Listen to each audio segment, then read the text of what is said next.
Hey, hey, Blue Table fans! And scene. First off, I have no idea what I'm going to say. During the day and night, I have things going through my mind, and sometimes I find myself rehearsing what I might say on video to the 200 or 300 people that will listen to any old nonsense that I put up here. Yes. And I think people are tempted by an audience to just sort of blurt out their opinions. And I've been thinking about that recently, and I'm just like, you know what? I don't even think anybody cares about my opinion. No one comes around and like, please, Sean, tell us what you think.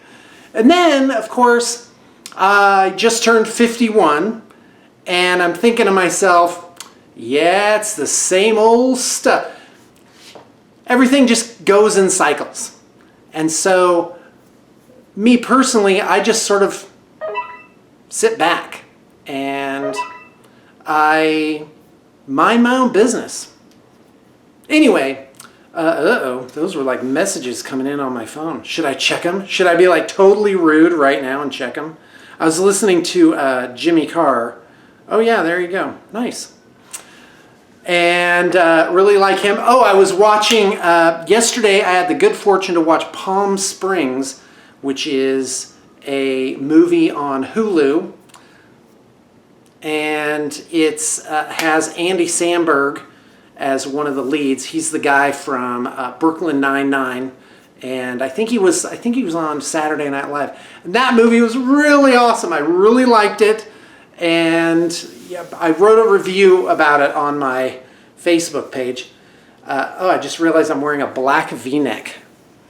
Yeah, I think that's one of the 68 signs of a douchebag. All right, so do you even lift, bro? And so anyway, it was quite a pleasant surprise. I've watched that movie 3 times in the last 24 hours. And I'm spending a lot of time this weekend with my lovely wife, and it's been really quite amazing. And she's really great because she likes me so much. And sometimes I look at her and I'm just like, what? Knowing everything you know about me, why are you so enthusiastic when I get home? Because I get home, she's like, oh, honey, you're home. We're so glad to see you. So nice. Anyway, yeah, I met her on eHarmony, and so we were talking online for just a little bit. And I was just divorced. Like, I was 3 weeks divorced. And then I gave her a call, and she was so subdued. And she told me that she lived with her father. And I was like, oh, is that like if a dude lives with his mother? And so, of course, it turns out that, you know, it was more like her father lived with her. But anyway, so I imagined this mousy librarian, trout-shouldered with a gray shawl on. And I was like, all right, so we had a first date. I drove up to Salt Lake. At the time, the studio was in Spanish Fork, which was about an hour south of the capital city of Utah, which is where I live now, by the way. And we were going to meet at a Mediterranean restaurant. And I was imagining like a Subway sandwich, like they would just, you know, give you a plate of stuff, cafeteria style. And there would be my mousy librarian. But my principle in dating was just go and enjoy the experience for whatever it is, and don't have expectations. And that, by the way, that is a great approach to life as well.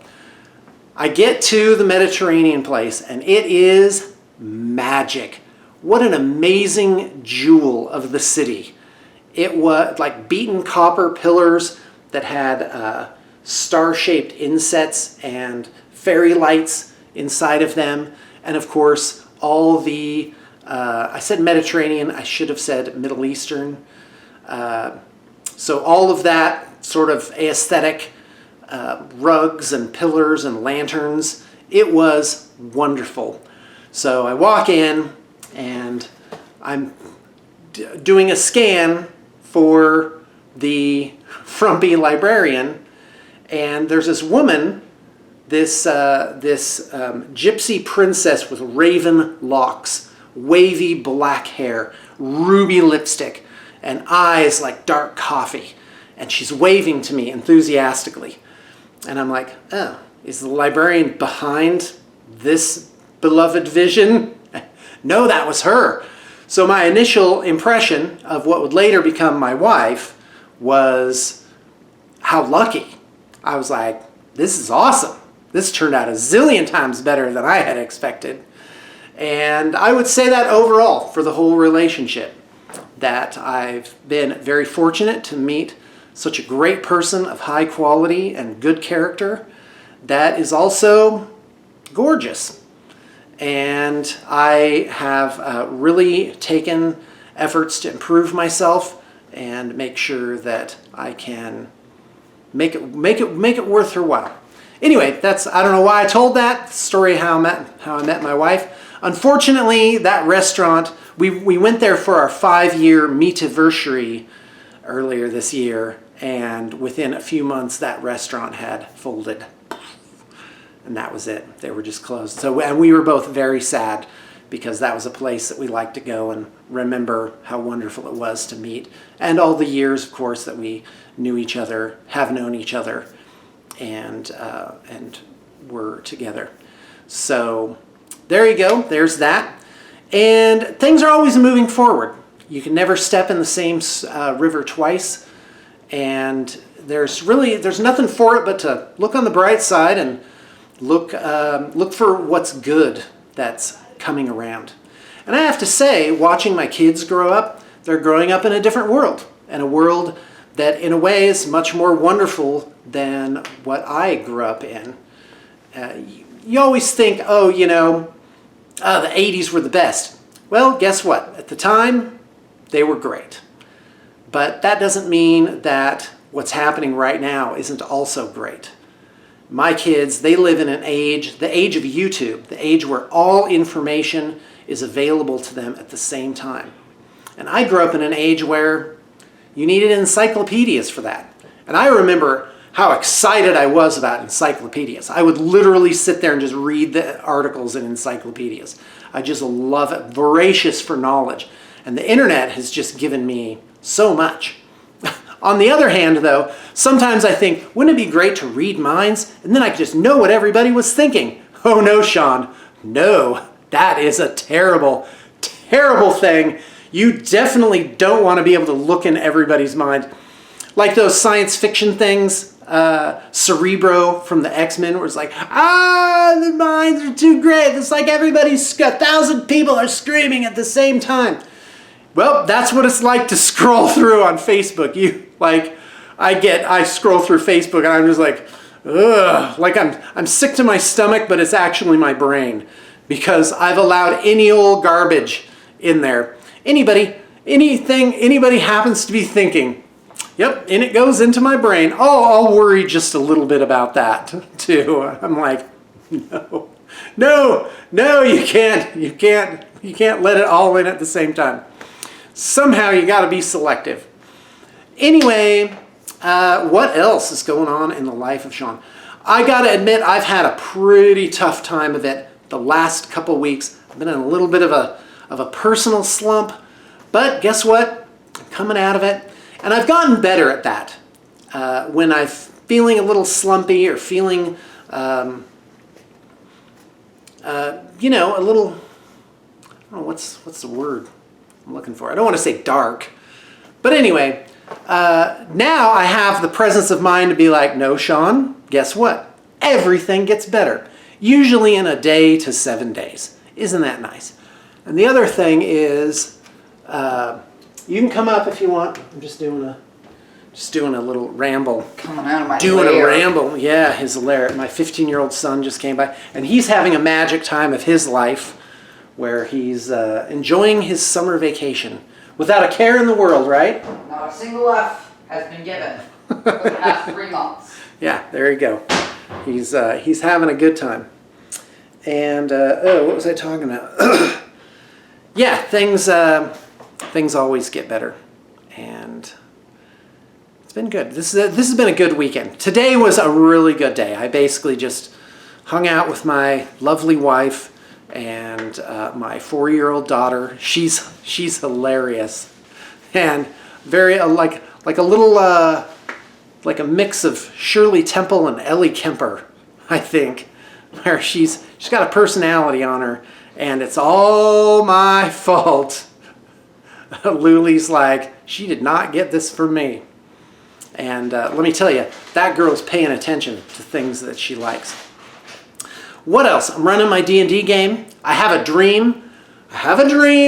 That one day I'll have a group, let's say 6 people, who will be so enthusiastic about my game that they will just show up. And if you're local and you're looking to play some Dungeons and Dragons, you should look me up. I think we could pull out a chair for you for a one-shotter and see how it works. Because I put in the effort and I show up every week. I'm ready, everything's set up, and I'm like, what's going on, people? You gotta show up. And of course I internalize it. I'm like, oh, what's wrong with me? No, Sean, nothing's wrong with you, and your game is good. And I paint miniatures and make terrain, and it's a good times. I'm going to be starting Starfinder soon too, so doing like a science fiction thing. My dream, would you mind getting me some water, hon? Yeah, sure. Oh, thanks. That'd be just red, no ice. Do you have any- Yeah. Oh. Yep, there you go. All right, and Oh, whoops. a couple ideas there. Wait, what was the thing I was about to go off on? Starfinder? Yeah, Starfinder. No, I don't think that was it. I'm excited for it. Oh, darn it.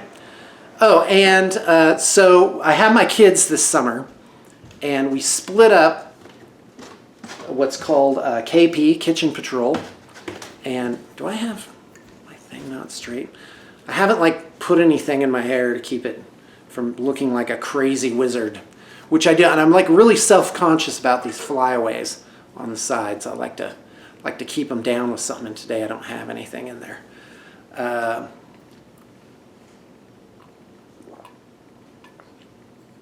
All right.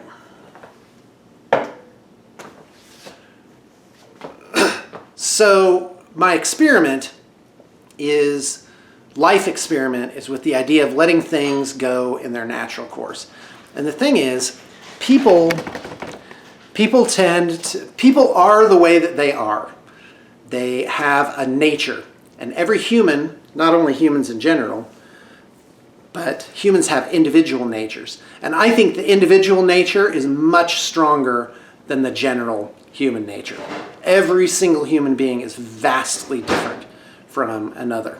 And again, Facebook, I'm just like, oh, wow, people that I thought maybe would see things like I see them, or that I have a lot in common with, oh no, they do not. They are seeing things vastly a different way. And that interests me. I'm more interested in seeing things from another person's perspective than I would be putting forth my own perspective. In fact, I think my own thing, like getting on there and just being like, I think this. Yeah, I don't know. In my case, it's not that useful. I'm like, Sean, just put pictures of figurines or your beautiful face or something, and then just call it a day. Anyway, the idea that every human being has a nature, and like anything else, you can go against nature or you can go with nature. And that's true of my business model as well. When I'm working with an artist, I don't try and make them conform somehow. I do to some extent. I have to, for them to come into a system of like, well, paint the bases this way. But I'm talking about humans have like a certain nature, things that they're good at, or what their tolerance is for pressure or responsibility, and go with that. Don't try and make somebody something that they're not. And I probably talked about this before, I used to call it fitting people for wedding dresses. That they would come into the company, I'd be like, oh, this is going to be so great for you, here's why. No, Sean, it's not going to be great for them, and you, Sean, you don't know why. You don't know what's going on with that individual or that person. And it's the same thing with my kids. So I had them they would have to clean the kitchen for 2 days, and then we would have a rotation. And now I'm just like, yeah, it's chasing teenage boys down to clean the kitchen. I don't think I'm going to do that. So I've given them other jobs, and then I'll just do it, or I just find someone to do it.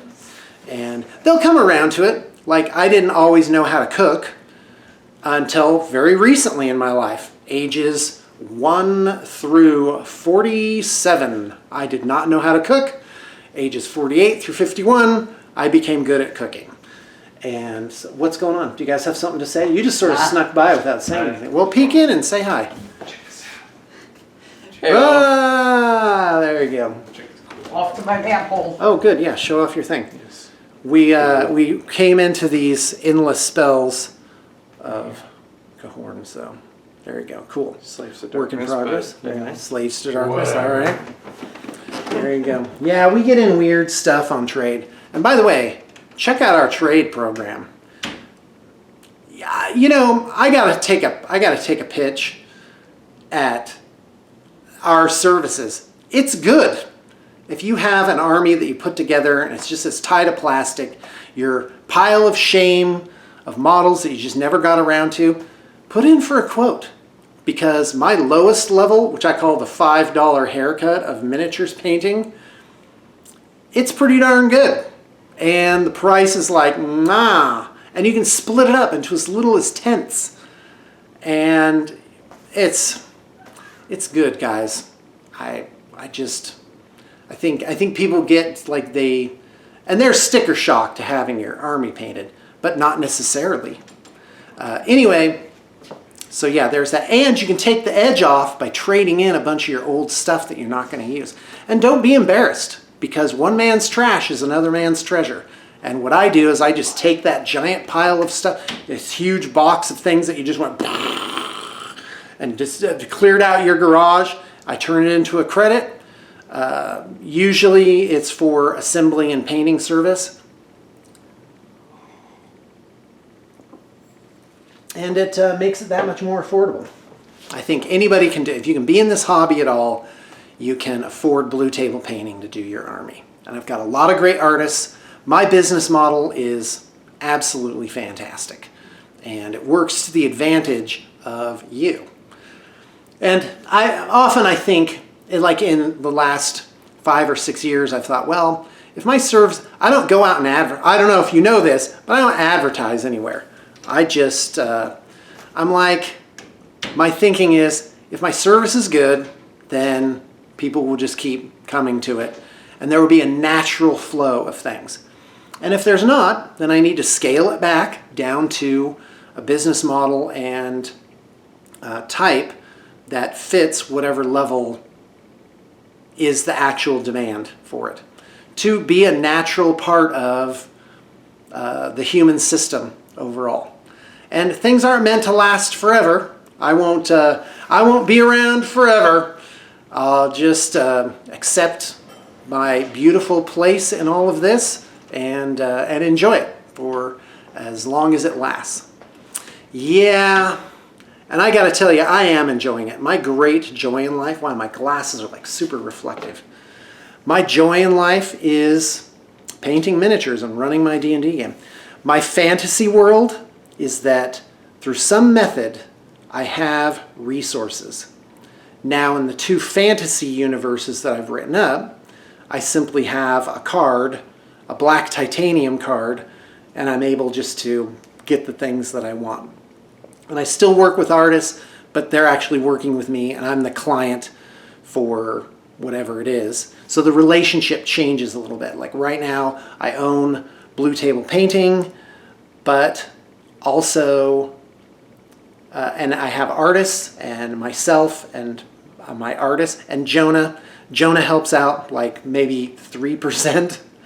And, oh, he's great. Don't get me wrong with me saying that. I'm just saying, even though you see a lot of Jonah, it's, in total I have 15 artists on the roster. Some of them super part-time. So clients come to me, my team and I, we do the work, and the system perpetuates that way. But in my fantasy world, something else happens. There's a benefactor introduced who has resources. For whatever reason, they pick me. In one of the two universes, actually in both of them, it's because I'm a relative. Wouldn't that be nice? And so, but there's a benefactor, and I simply have the resources to create all of these worlds. What I always wanted to do when I was building the company back in 2007, 2008, 2010, I had this fantasy that I would have a world room where I would have all these tables set up, and each table would be like a different world, and we'd be able to put figures on them and play games on them and stuff like that. And you saw that actually happen with the studio and Spanish Fork, which was 2011 to 2015. I actually sold it, I think, in the spring of 2016.